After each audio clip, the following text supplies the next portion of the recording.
All right, welcome everyone to Film and Theory. I'm Matt Waldman. He's Adam Harstad. You're not. Okay, we're going to talk a little bit about Isaac Newton because I figured that's assholish way of starting was a good way to get going if we're going to talk about Newton, who was a notorious asshole, who was also quite brilliant. We're going to. Adam did a really nice piece of talking about, the physics and about physics and fantasy football, and we'll probably be talking a lot about this guy who stole shit and was vindictive and threatened to burn down his parents' house and punched his sister and all of that stuff. But that's just for me to fill in the detail because Adam's going to bring the goods today on this particular topic.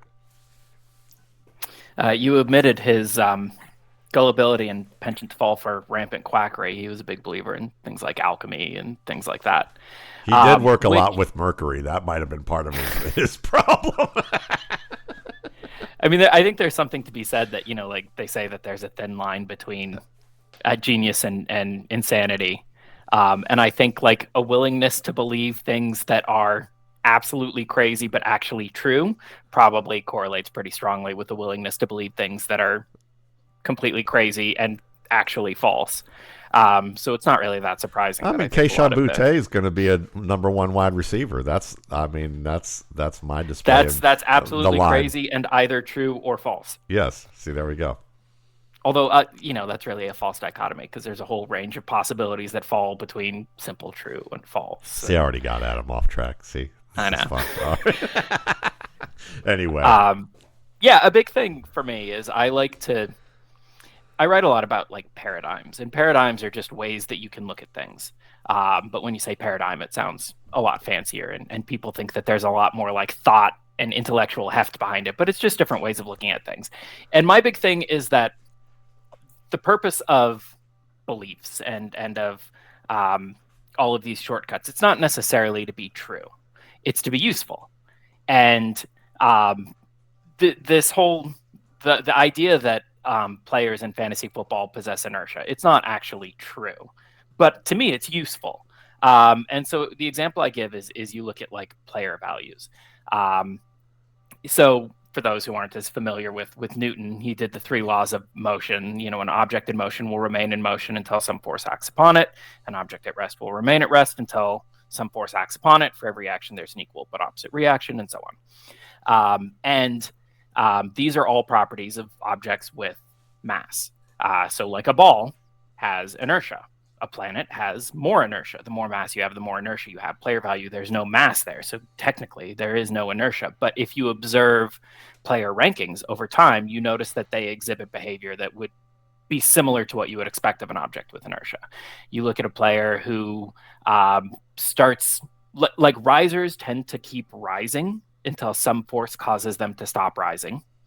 Fallers tend to keep falling until some force causes them to stop falling. And in a rational world, this would not be the case. In a rational, like perfectly logical, perfectly optimal world, current player values should factor in all available information, and they should be equally likely to move in either direction, or the magnitude of expected movement in both directions should be equal, which isn't quite the same thing, but it's similar enough for our purposes. And so if a guy's ranked 50th last week, and now he's moved up to 40th this week, your expectation for his ranking next week should be 40th plus or minus. Like it's equally likely to move in either direction. But instead you see a lot of guys where they become kind of trendy picks and they just keep rising and rising and rising, especially during the off season. Like if a guy starts rising in May and then he's valued more highly in June, and then he's valued even more highly in July, odds are he's going to be valued even more highly still in August. Ja'Cory Krosky-Merritt. Right. Yeah, absolutely. And Krosky-Merritt, there was some outside information too that accounted for further rising, but there was, in addition to this information shock that he received in August, there was also some kind of perpetual motion behind it.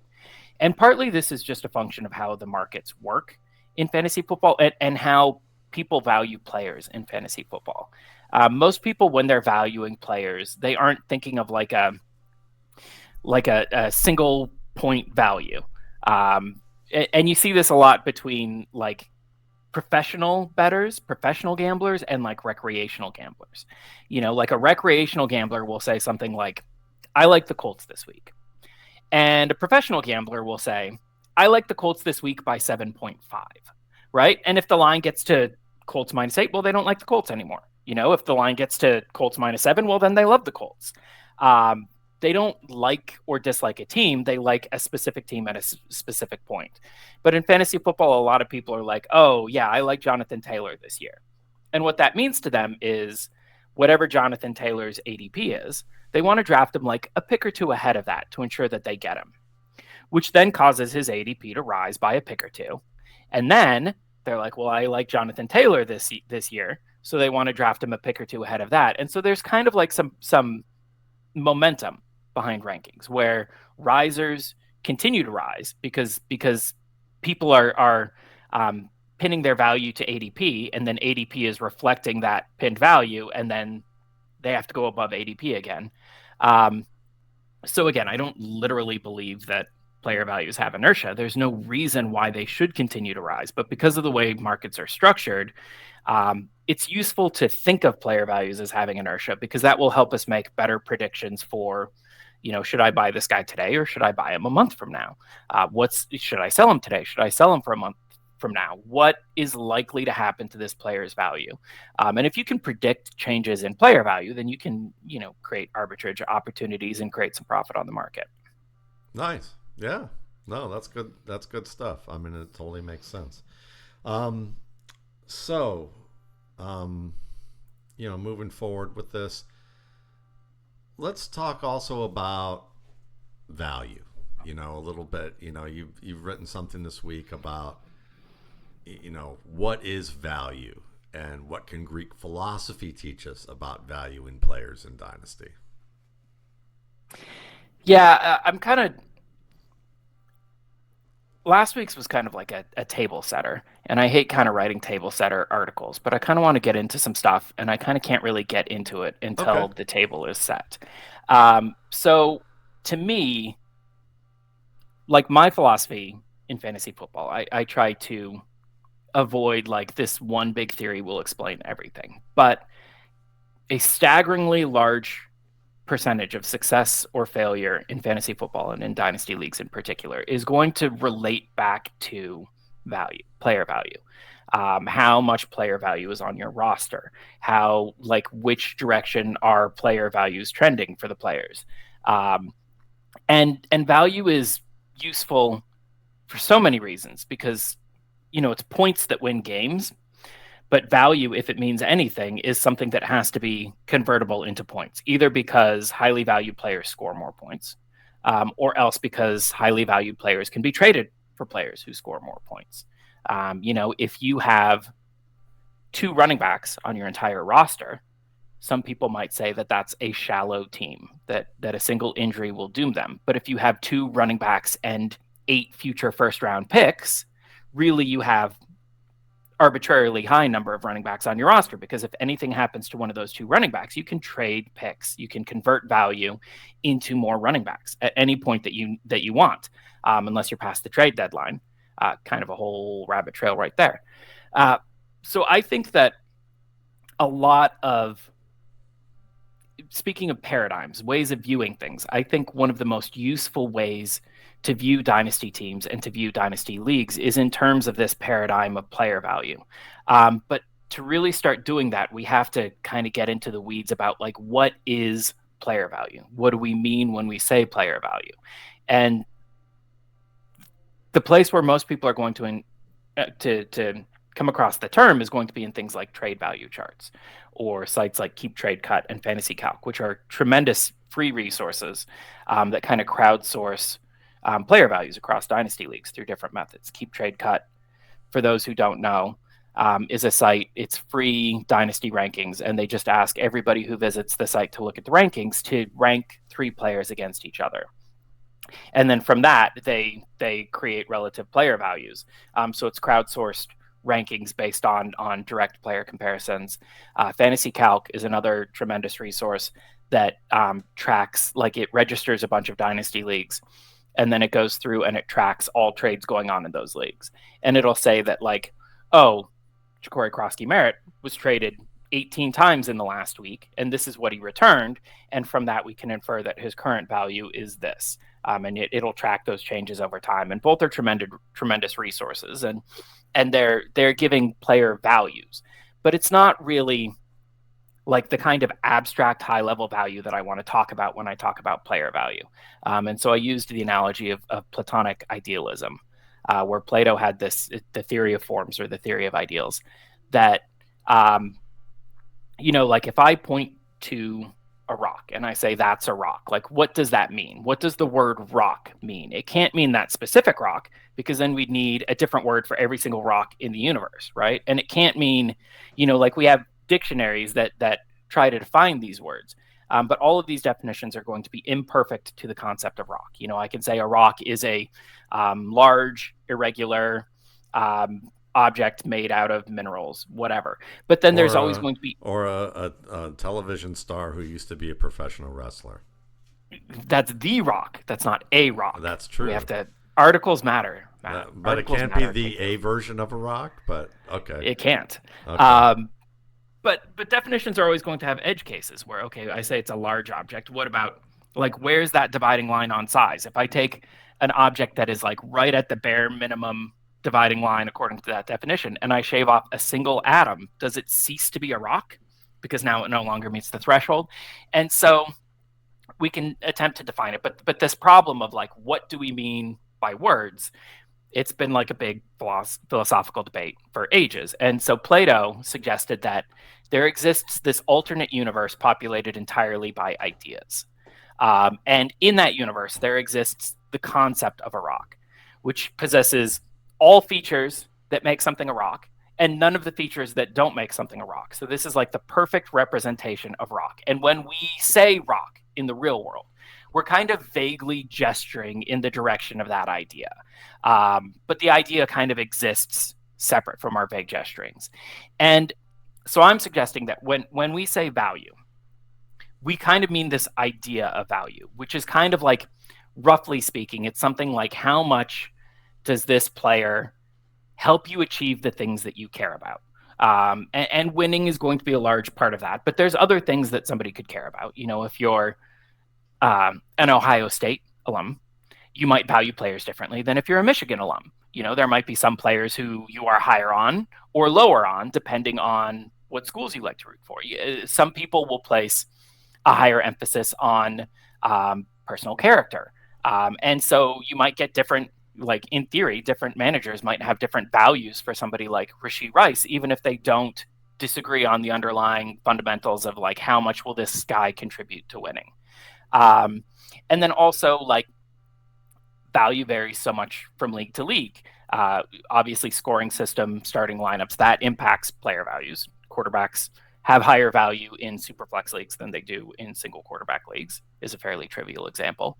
But also, like, your league mates' tendencies can impact value. If you're in a league where teams don't roster a lot of backup quarterbacks and they're happy to trade quarterbacks for pretty cheap costs, well, that's going to drive down quarterback values because they're easier to acquire. If you're in a league where everybody's holding 4 quarterbacks and they won't let that quarterback go without, like, an exorbitant price, even if it's a 1 quarterback league, that can make quarterbacks much more valuable because opportunities to acquire replacement level production are much rarer, and it drives the replacement level down. So we have useful tools like Keep Trade Cut, Fantasy Calc, and I personally love Dan Hendry's trade value charts at Football Guys, both because I think Dan Hendry is a really smart guy and his process mirrors my own in a lot of ways, but also because, to my knowledge, it's the only value charts that are fairly fully customizable based on league settings, which they won't account for things like the trade market or anything, but you can tell them, like, oh, hey, I start this many running backs and there's this many teams in the league and so on and so forth, and it will update the values. If we could only get Dan to, like, put in schools, so, like, school preferences, so that, like, if you knew you were in a league full of Michigan alums, they wouldn't know a running back from their asshole as compared to an Ohio State alum who probably knows a lot about running backs but might not know very much about quarterbacks. So, there we have it. Anyway.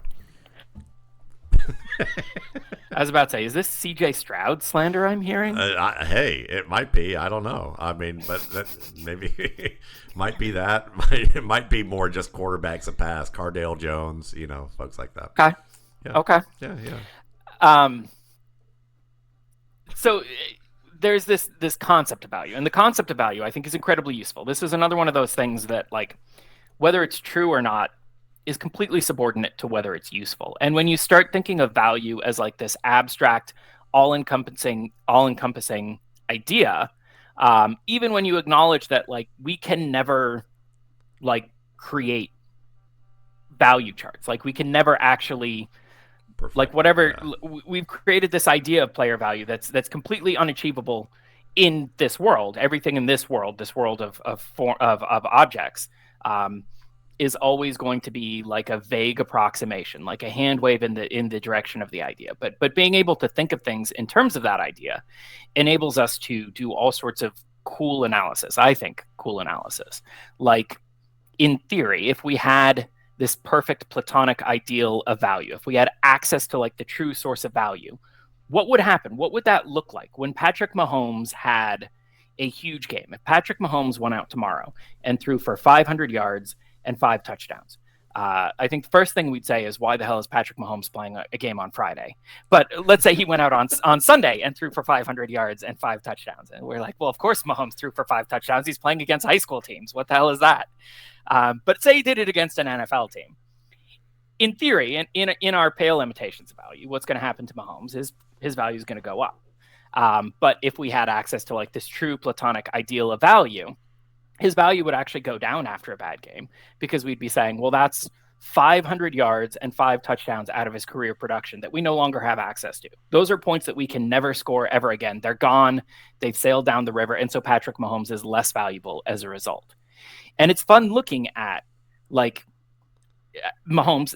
We've talked about Mahomes a lot. And I always say that I love drafting quarterbacks like Mahomes in like the second, third round of Dynasty startups, because it's basically free production. Patrick Mahomes is going to produce whatever he's going to produce over the next 4 years. And at the end of the 4 years, his value is probably going to be about what it was today. There might be like some local deviations. Sometimes it goes up. Sometimes he slips into the first. Sometimes he slips down into the third. But at the end of the day, we know who he is. He's a great Hall of Fame caliber quarterback with a great Hall of Fame coach who's on this Hall of Fame trajectory. He's going to produce great numbers over the next 5 years. And then at the end of those 5 years, he's going to have the exact same amount of value, lowercase v value, real world value chart style value as he had today. So basically you can hold him for 5 years, get 5 years worth of production. And then you have the option at the end of that to sell him for exactly what you paid for him. And basically that production was free. And we're seeing that this year where, like Mahomes was kind of down. Everybody was kind of out on Mahomes, and then he started producing a ton. And now everybody's like high on Mahomes, and there's going to be these fluctuations.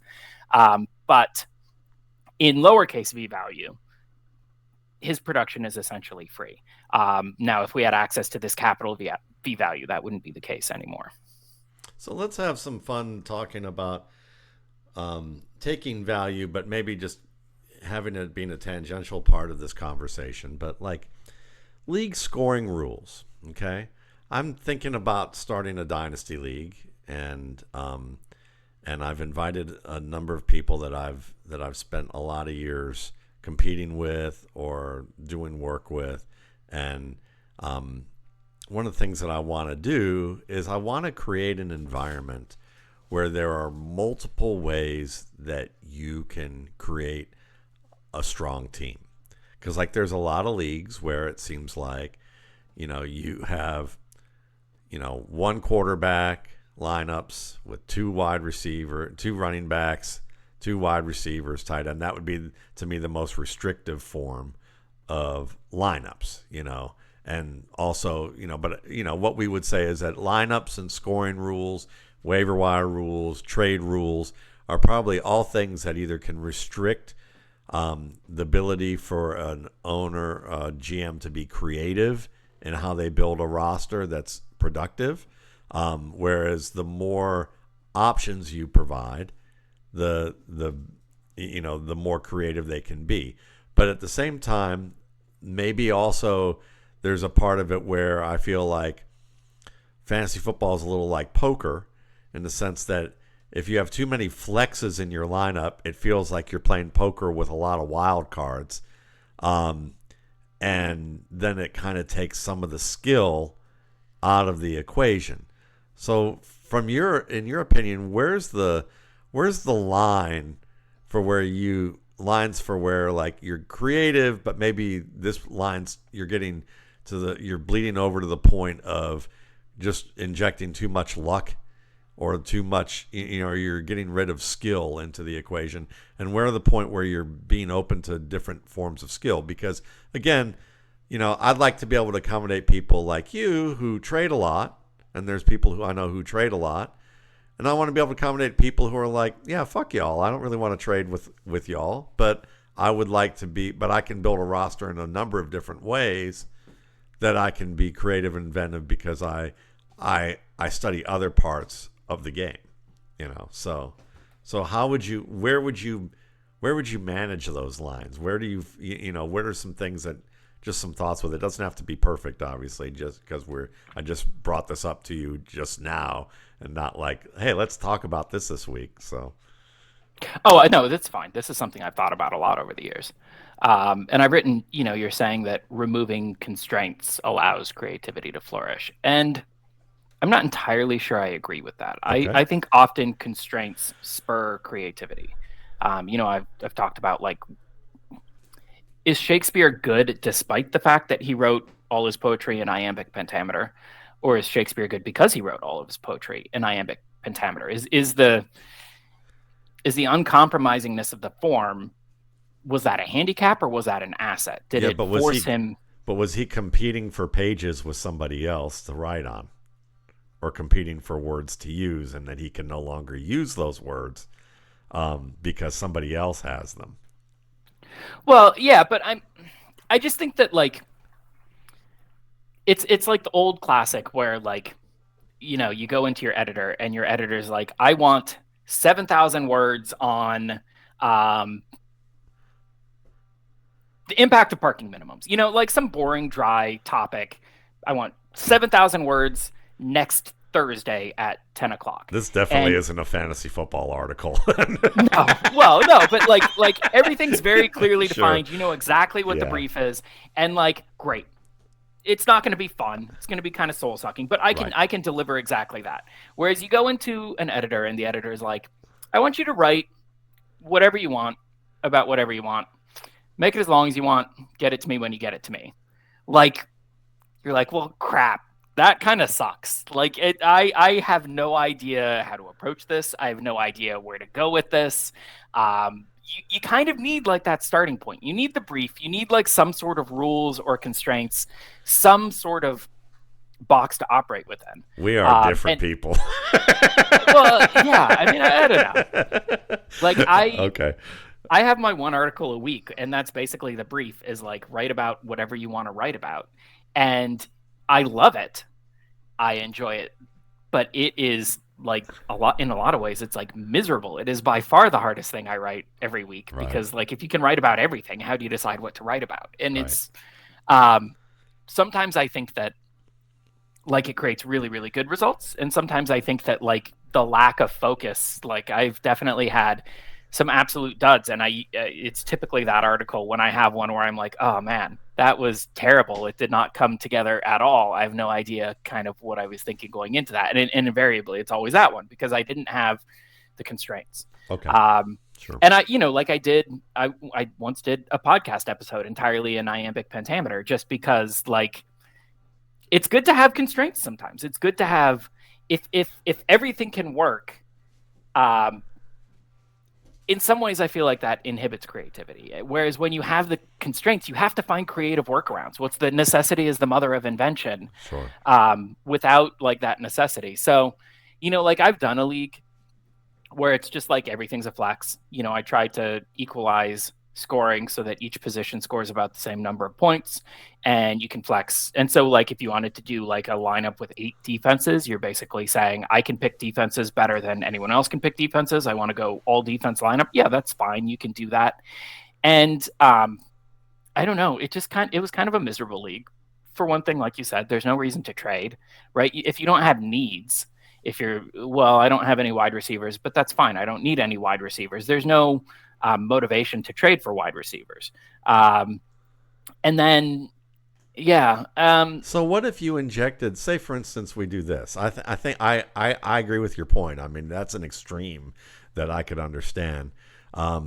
But say you do something where it's fairly broad, where you do something where like, okay, you can flex 1 to 2 quarterbacks, you can flex 1 to 5 running backs, you could flex 1 to 5 wide receivers, you could flex 1 to 3 tight ends, let's say.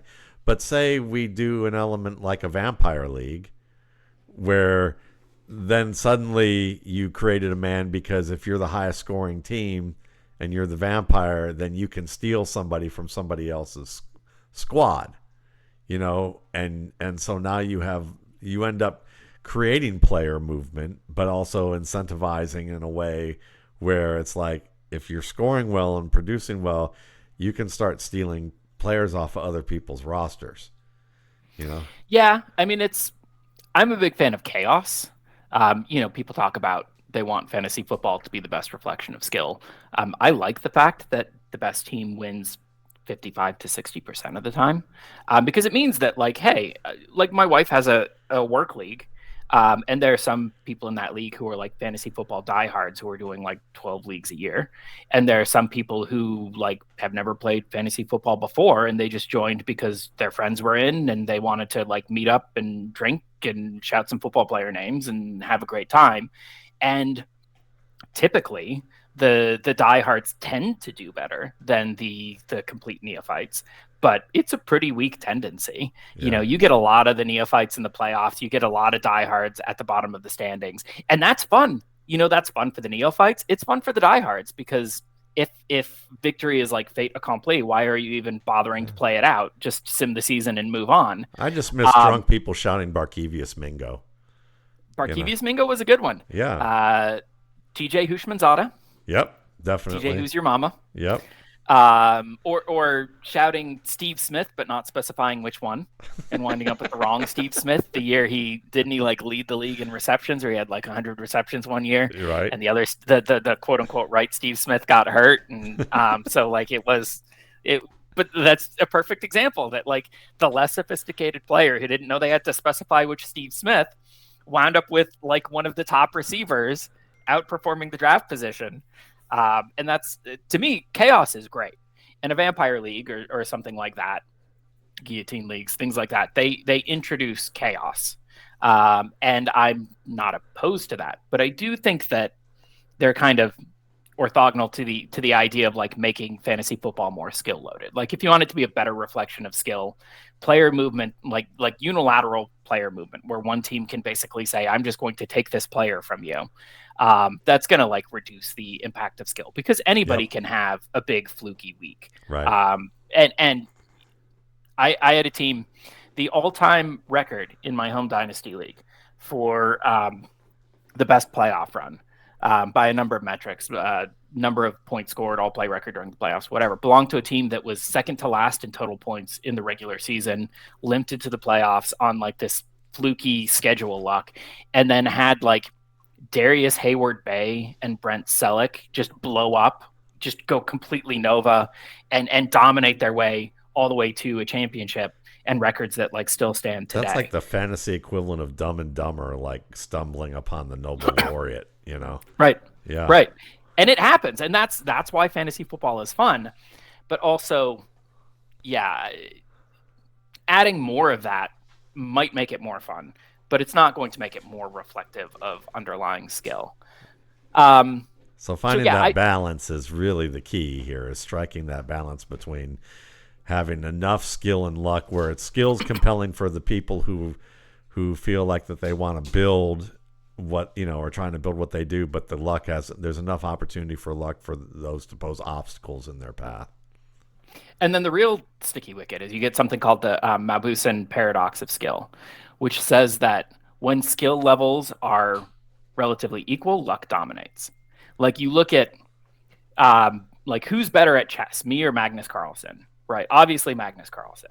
But in the long run, what percentage of his games does Magnus Carlsen win? His record's not that much above 50-50 because Magnus Carlsen is out there playing grandmasters and I'm playing like my 13-year-old kid. I have a much better chess record than Magnus Carlsen because of, like opponent selection. Obviously he's much more talented, but when he's playing people who are close to his talent level, his record winds up close to 50-50. And you see that in all sorts of endeavors. The stock market, professional stock market analysts, they can tell you a lot more about like why a stock is valued or undervalued, but also they're like 50-50 at picking stocks because they're competing in the pricing game against other people who are also super knowledgeable and can tell you all about the fundamentals and create just as compelling of a story in the other direction. But can you get the chess organization to change the dress code because you decided that you're going to leave an event because you happen to be wearing jeans, and then when they enforced the dress code, you said, well, I can't play then because I don't have the opportunity to go back and change, and they were like, well, on second thought, that's power. Well, I belong to my own personal chess organization. It encompasses my family, and I rule it by fiat. So, yep, I can change the dress code as I see fit. Well, that's good. And then I was afraid you were going to talk about pants or no pants, and we're going to get into JJ Zachariason territory. But I'm glad that there's still there's some sort of there's some sort of sanity here with all of this. But anyway, rules of decorum. Yeah. So my home Dynasty league doesn't have any flexes, and honestly, I kind of like it. Obviously, coming from my position as somebody who likes to trade, because the lack of flexes, it spurs trades. If you have 4 running backs and 2 wide receivers, got to trade a running back for a wide receiver. You got too many running backs, you're not getting points. I mean, you don't have to. And I think people are too leery about running unbalanced lineups like that. And they're like, oh, I've got to roll out garbage in my third position. And it's like, well, look at the history of winners in your league. Odds are all of them had some weakness somewhere. It's not a matter of how bad your weaknesses are. It's about how good your strengths are. But the lack of flexes, it creates a lot of motivation for movement. And it's one of those constraints that spurs creativity. The one thing I really like about flexes is it gives you more fine-grained control about player values, because a lot of player value is based on like what percentage of these players are starting in any given week. The reason why quarterbacks are so relatively low value in one quarterback leagues is you're only starting like 33% of them in any given week. One of the reasons why they're so high value in 2 quarterback leagues is because you're starting 66% of them in any given week. A super flex lets you kind of dial that in a little bit and say, well, we're only going to start 50 to 60% of quarterbacks in any given week. So they're more valuable than they are in a 1 quarterback league because they're too low value in 1 quarterback leagues. Although there's ways around that even in a 1 quarterback league. And I think my league does a good job of that. But also it's not to the point where like, if you only have 1 quarterback, you're completely sunk because you have other options at the position where kind of lowering the 66% is a little high. So I really like flexes from that standpoint. And the super flex, especially, and I think that makes sense. And I think one of the things that you can do is, in addition to, having a certain number of flexes, you limit that so that it spurs trading. But you can also do more with scoring rules to equalize across positions or add a little added value like return yardage, things like that, that you can, if you're stuck and you want to try and if you're stuck, you can look at somebody like Malik Washington, and in a league with traditional scoring, he's probably not even on a roster, but in another league, he might be averaging 12 to 13 points a game right now and be a low end flex for you in a PPR wide receiver league, and he's someone that you could have, and it gives you a little bit more opportunities that way, and you can kind of balance it out where it's like, it's not ideally what I want to have, but in a pinch, I can shore up a lineup looking at options like that. Yeah. And my league has it's very quarterback heavy scored. So it's actually just yardage heavy. Basically, you get twice as many points for each yard. It's 1 point per 10 yards passing, 1 point per 5 yards rushing and receiving. But because quarterbacks get a higher percentage of their points from yards than running backs and wide receivers do, it winds up being like a stealth value boost quarterbacks. And there's also like pretty heavy penalties for interceptions. Like you get 6 points per touchdown and minus 4.5 for interceptions, which you would think would hurt quarterback values, but it actually helps them because it creates a bigger gulf between the best quarterbacks and the worst quarterbacks. So yeah, you can actually make a position more valuable by adding penalties to it and by reducing scoring. We have return yardage. I love it. I'm big fan of return yardage. I'm a big fan of, like, I think there need to be constraints, but if you want to spur creativity, I think they need to be non-standard constraints. Anybody can go on like 80 million different sites and get PPR rankings for the week. Like adding a point per reception, that's not going to spur creativity. Everybody knows how to adjust for PPR, non-PPR. But you do stuff like, here, let's give a penalty for sack yardage lost, which is a very skill-loaded thing for quarterbacks. If you want to separate good quarterbacks from bad quarterbacks, I think a sack penalty is one of the quickest and easiest ways to do that. And it also helps offset that, like the rushing premium. Like Russian quarterbacks are just wildly overvalued because they're getting credit for all of their positive runs, and they're not getting impacted by all of their negative runs, aka sacks. I had a couple thoughts like that because, like, to me, like I'd want, if quarterback's the hardest position in sport, I want to have scoring that reflects that. Like I want it to be something where certain things that, if there's certain things that you can grade that have high value, sure, but I want the penalties to be massive. Like to me, like I think -4 for an interception is way too low. Like I think it probably should be -8 to -10 per interception. Although then you're getting a lot more randomness. It's Arif Hassan plays in a league called the Hell League, where they give a -50 point penalty for missing an extra point. And it's basically just like it's fun and it's crazy. And I love chaos. I'm not advocating against chaos, but it's an element of chaos. Yeah. You know, sometimes a quarterback has like a tipped pass that through no fault of his own gets intercepted, or like has a random 3 interception game. Even good quarterbacks, you know, Tom Brady had plenty of 4 interception games in his career. And then if the interception penalty is too high, but yeah, something you got to find the happy balance. That's all I'm saying.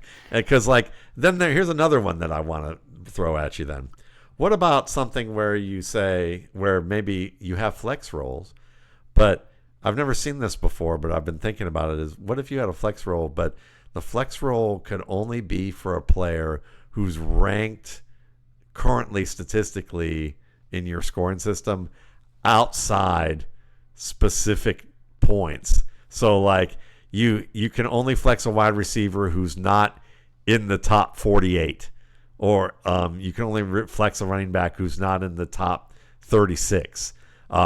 You know, at this point during the season. Now you're going to have workarounds because you might have a guy who just came back from injury who's a stud, and bully for you saved him from that standpoint. But also you get a chance to, but you also more often than not probably get a chance where you're now having to look for players who, if you're going to flex that role, like you have to be able to flex somebody who's legitimately like you're having to scope things out and do some serious work to like even have a chance to have some points. Yeah, I love the more non-standard a rule is, the fewer leagues are running a rule, I think the more skill loaded it's going to be. Because and honestly, like, hey, thinking that like, oh, I'm going to increase my mental value of players who are starting the season on IR because I know I'm going to be able to use them in the flex for a long time. That's skill too. You know, that rule it advantages somebody like me who's going to think about it like structurally and strategically, but it also advantages somebody like you who's going to be able to find like the deeper gems. So that's going to be very skill loaded. One I like, or I've thought about, would be you can only start each player 10 times per year. You know, you've got the full roster, or you know, even like 12 times per year, or you can't start them in back-to-back weeks, and something like that. You're going to be able to find tons of player rankings out there on the internet. Hey, Christian McCaffrey is good. No shit, Sherlock. You're not going to be able to find anything on the internet that says, should I start McCaffrey in this week or should I save one of my starts of him for later in the season? You're going to have to do that work yourself. That's 100% on you. And you can't outsource that. I don't really have a problem with outsourcing. I think finding proper places to outsource your analysis is also a skill. Being able to recognize good analysis and bad analysis, that's also a skill. I don't mind that being rewarded, but also, you want to start testing different skills. I think creative workarounds like that are the perfect way. And I mentioned it, and I'm already thinking about like how would I go about, because there's all sorts of strategy. Do you start your studs in the regular season because you got to make the playoffs in the first place? Or are you going to hunt for that bye, because the bye becomes a lot more advantageous? That's 1 week where you can bench your studs with no impact whatsoever.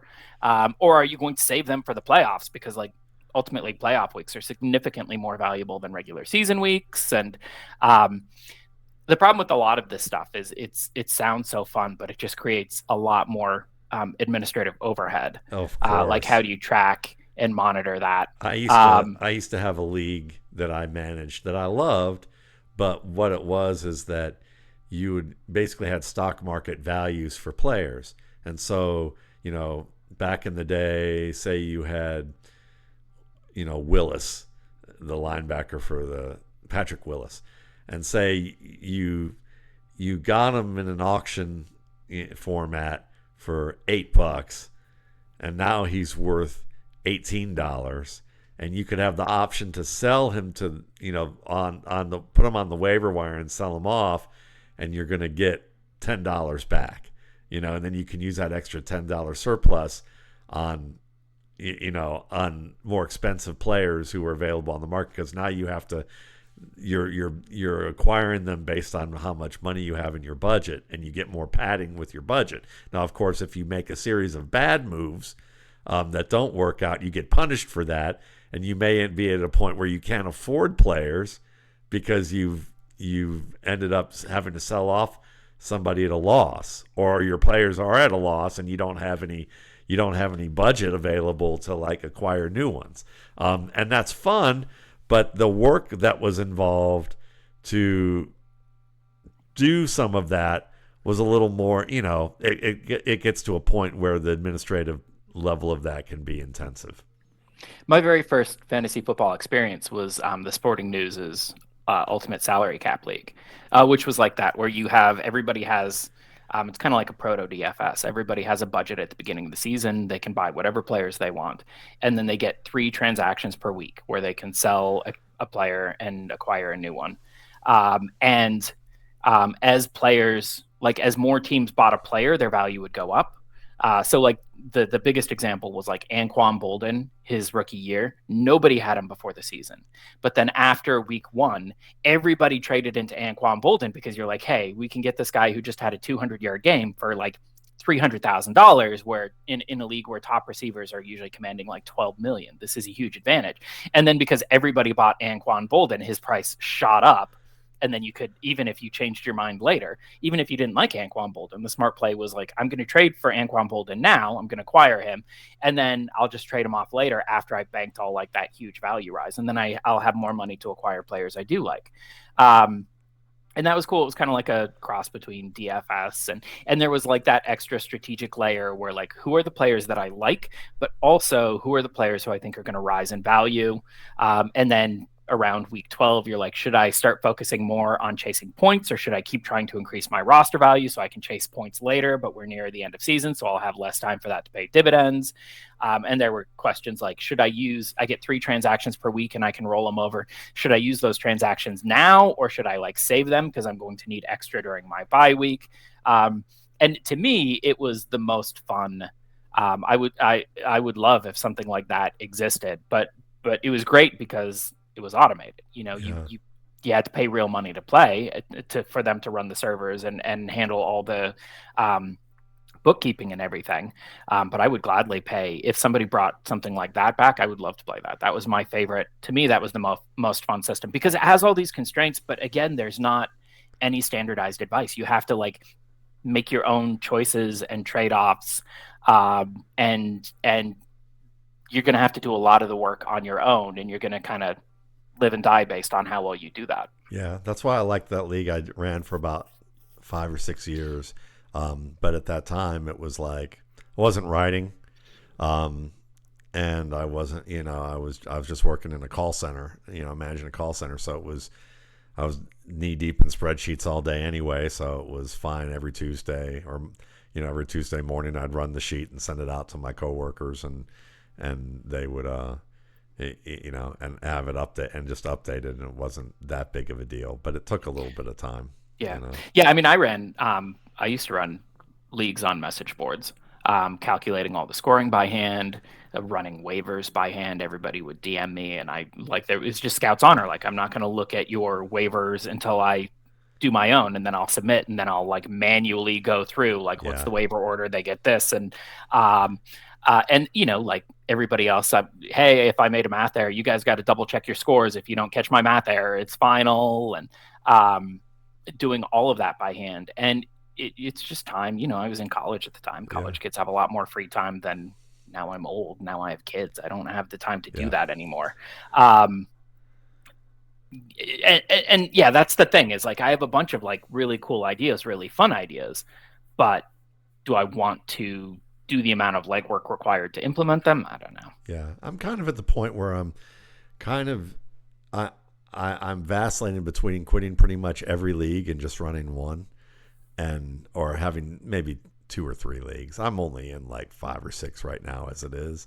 But I'm thinking about cutting my leagues in half so that I can have a little bit more of an intensive league that I would manage and do that. Because, I mean, the one thing I'm going to say about our industry that people who are listening may not know is that there are a lot of good fantasy players in this industry. There are a lot of good fantasy players who are stretched way too thin being in a bunch of leagues. And I've been in leagues where there's people I've really respected for the work that they do, but once they're losing in that league, they stop paying attention to it. And then I'm like, I'm not having any fun playing with you. It's not fun to, like, when I find out when a certain name is going to be in the league, I'm like, no, I don't want to be in this league, because there's dozens of people like that where I've played with them and I go, if they're losing, they're not going to compete. Like I am 0-7 in our staff league. I haven't been this. I don't know if I've ever had a team this bad. And every day it is. It's awful. I've lost multiple players. I've had the players that I added for good money, I've lost them too.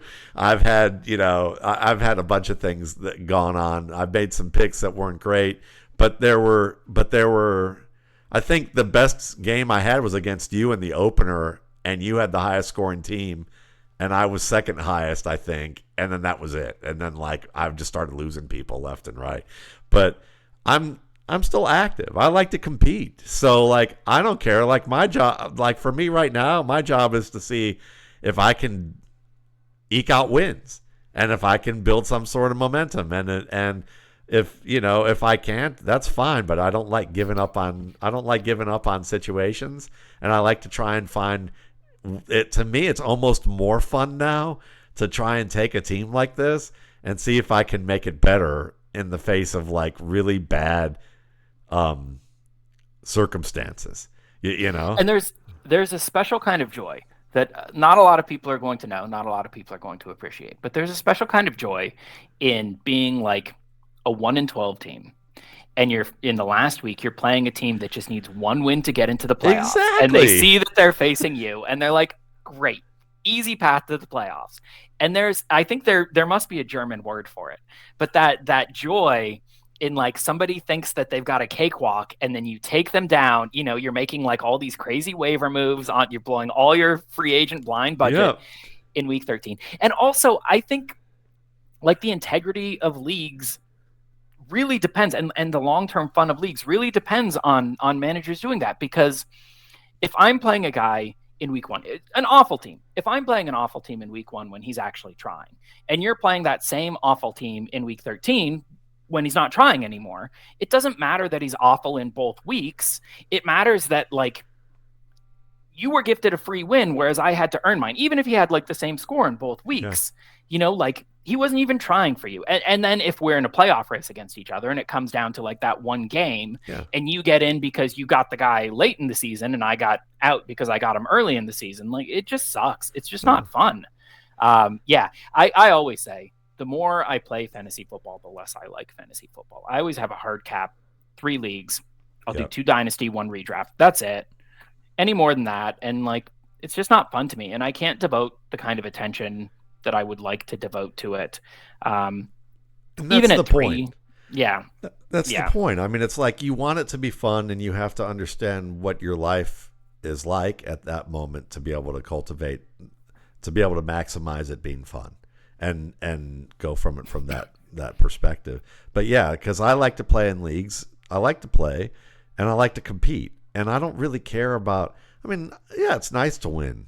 It's fun to win. I've done plenty of that, but but it's much more meaningful to build something and to turn something. For me, it's like the drama of being able to to compete and to face adversity and see what you can make out of that. To me, that's, there's part of it's a little miserable, but part of it's also fun. Like that's kind of that to me, that's the fun part of it. And when you don't have people who see it that way, like to me, like when people in the fantasy industry say, I won X, Y, and Z, or I won this, or I won that, and I go, I want to see how many leagues you're in. Because if you're in 30 leagues, you better fucking won at least a few of them. At least. More than that, I would say. If you're counting best ball leagues where you've done 200 drafts, I really don't give a fuck what you've won. I just don't, because you're not. I mean, you might as well just be at Vegas with a slot machine and like Bank of America's like endless supply of quarters, supplied by Bank of America. I mean, I don't really care about that. It doesn't say much to me if you're using that to tout what you do. I mean, I'm much more of a, if I'm going to take someone seriously at all about their skill level, it would probably be in high stakes leagues to some extent. It would probably just be in that they're transparent about the number of leagues they're in and sharing what they're doing. Because then I get a little more context and frame of reference about it. The rest of it's just PT Barnum. yeah. And there's every year it comes up where like, should fantasy analysts post their like full ROI? Like post the full. I was in this many leagues. I won this many. I spent this. My buy-in was this much. I made this much. And there are a lot who vehemently believe that if you're a good fantasy analyst, you should have a positive ROI. And if you're not willing to share that, what are you hiding? And to some extent, I'm kind of sympathetic to that. I understand, because you and I both know there's a lot of bad fantasy analysts who are using confidence to mask a lack of substance. Yeah. And I do think that like something like this would help weed out snake oil salesmen to some degree. I make fun of like betting touts all the time, guys who like they make like 400 picks and then they just erase all the ones that didn't work. And they're like, oh yeah, on this bet, I'm whatever. But at the same time too, I could probably create like an algorithm. Like these are my best practices. Enter it into like 400 leagues, have a positive return on investment over those 400 leagues. But that's soulless. That's not fun. Sometimes I'm in a dynasty league and I'm like, you know what? I'm going to try something. I don't know if it's going to work or not. I think maybe it'll work. I used to have a very studs and duds heavy approach where our draft is like there's no set length. Basically, you draft until you cry uncle. The rule is you can't cut any players that you drafted in the draft, but you can keep drafting as long as you're willing to cut players to make room. And the reality is like, we had 30 player rosters. You get like 8 players in, and then you're like, man, the crap that's left on the street isn't any better than the crap at the end of my roster that I could cut to make room. So I'm done. I'm done drafting. And I was winning a lot of championships. I had the best all-play record in league. And also, routinely, every year, I was drafting the most players. I would draft like 12, 13, 14 players on a 30-man roster because like the back half of my roster was just nothing. I had nothing. It was such a top-heavy build. And that was good. That was fun. I liked it. But then I'm like, it would be kind of fun to have like a really, really deep roster, like to maybe sacrifice some of my top end talent, but to get like 8 good receivers rather than like 2 amazing ones and then nothing. And so I kind of pivoted and did a different build. And it wound up largely working out. I've had a pretty comparable amount of success with it. To me, it's not as much fun. I kind of want to pivot back to the studs and duds. I kind of liked having like the 6 guys, like 6 good players on my team, and then just kind of trying to tinker around the edges and like fill in, you kind of spackle the holes. But I just decided to try it. And if that hadn't worked out, that wouldn't necessarily make me a worse fantasy analyst. No, I mean, I could. I'm not a when I say something to the effect of like, I could see how that context I would pay attention to you more. It's if you're going to make that argument. Right. Like, to me, right. that argument at all. I'm not really addressing this at you because, to my knowledge, you've never been like hey, everybody needs to post their ROI. I'm a big believer that like arguments should be evaluated on their own merits. Right. And a classic example I use is Dr. Gene Bramall, right? Like, I don't care if Dr. Gene Bramall has a 22% lifetime winning percentage in fantasy football. That means shit to me. I'm listening to Gene Bramall because he's giving me medical opinions about player injuries.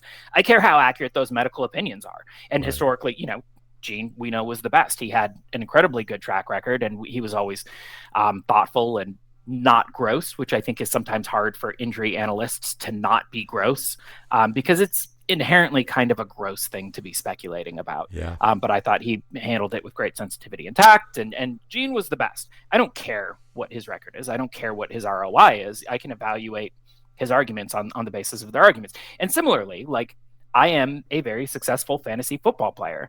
But that doesn't mean that just because I've won a lot and I have a good lifetime all-play winning percentage, that doesn't mean my most recent article wasn't complete garbage. Like, sometimes I say shit and it's just wrong. It's just garbage. And then like 2 years later, I'm like, hey, I'm revisiting that thing that I wrote and I was way off. Like, that I could not have been further from the truth. So sorry about that. It's just about finding a balance, as from a fantasy analyst standpoint. For me, I think it's about finding a balance between someone who is entertaining enough for you, and it's individual, but it's like entertaining enough for you, someone who,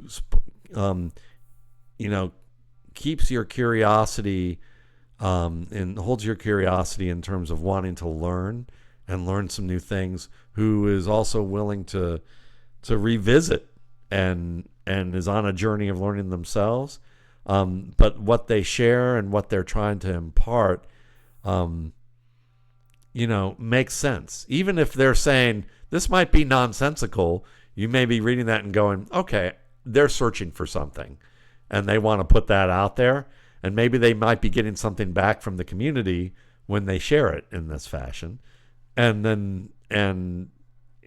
might gain more out of that, and it becomes more of a community type thing. We've seen writers who do a good job of that, who kind of crowdsource information and put things out there. But I mean, it's a balance. I mean, obviously, if you're a newbie reading fantasy and information, you're probably like, I want right and wrong. I just want to know who, and that's fine. But that's a very limited point of view. You want a balance of, hey, I feel like I trust this person knows enough for me to read each week, but they're also self-aware enough to know that it's not going to be perfect. They're not trying to tell it to be.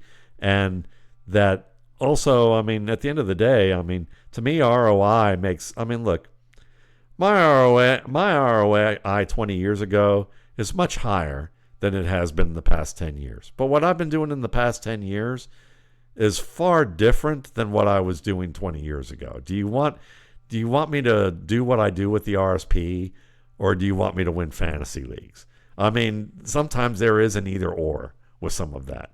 Because, I mean, like, because there's a level of you want to compete and do what you do, but there's a point of coming to realize that, like, I look at it and go, I didn't play in our staff league for 3 years because I haven't had time. And this year I kind of felt like, okay, I haven't done it in a few years. Wood's probably going to be like mad at me if I don't do it one more year. I'm going to quit this league and I'm going to do this, and I haven't done a redraft league of just a pure redraft probably since the last time I was in that.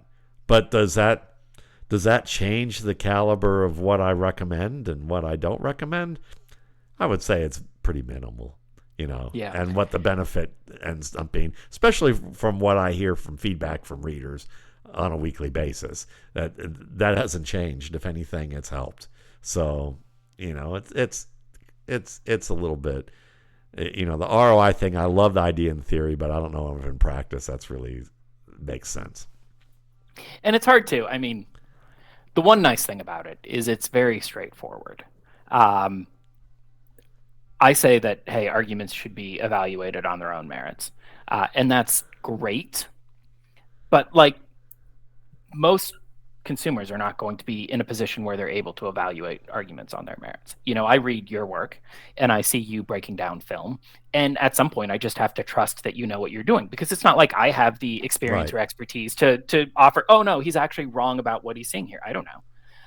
And so it's important to look for good secondary indicators. And, I always love, my big thing is, if somebody says they don't know, I trust them a lot more. Right. Because if they're willing to say, hey, here's the thing I don't know, then I'm more likely to believe them when they say, here's the thing I do know. This week, as opposed to somebody who's like, oh, I know everything. Yeah, I know that's not true. This week I was doing Jackson Dart, and I said, so I know the question you guys want to ask of me is he going to become a franchise quarterback? And my answer was, I don't know. I don't know. I mean, these are the things we're going to have to find out and see. Here's the things that we know already. Here's what's promising. Here's what's not. I know you want an answer from me, but quarterback's too hard at this stage to see, because we have to see how he reacts to what happens in the next 8 to 10 games. So my answer to you is, if you've got him, keep him, start him.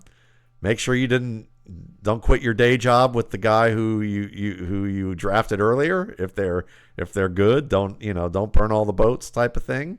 But yeah, roll with it for right now if that's what you want to do. The factors are working out well for him, but I can't say to you yes. Whereas maybe with Patrick Mahomes, I would look at you and go, no, I'm stealing him off rosters and paying 2 first-round picks for this guy, and I don't even need a quarterback. That's how good I think this guy is. So it just, you kind of want that range. So I'm with you. But look, this was a fun conversation. Adam always brings the goods, and you definitely want to follow him at footballguys.com. I know you missed him over the past couple of weeks. I get feedback from folks who love the show. And Adam's a terrific mind in this space, and we love having him here. And you can follow me as well at Football Guys, and follow us both on X, and we'll see you in next week or in a week or two, depending on what's going on. But thanks again, and good luck in your leagues, and have a good week.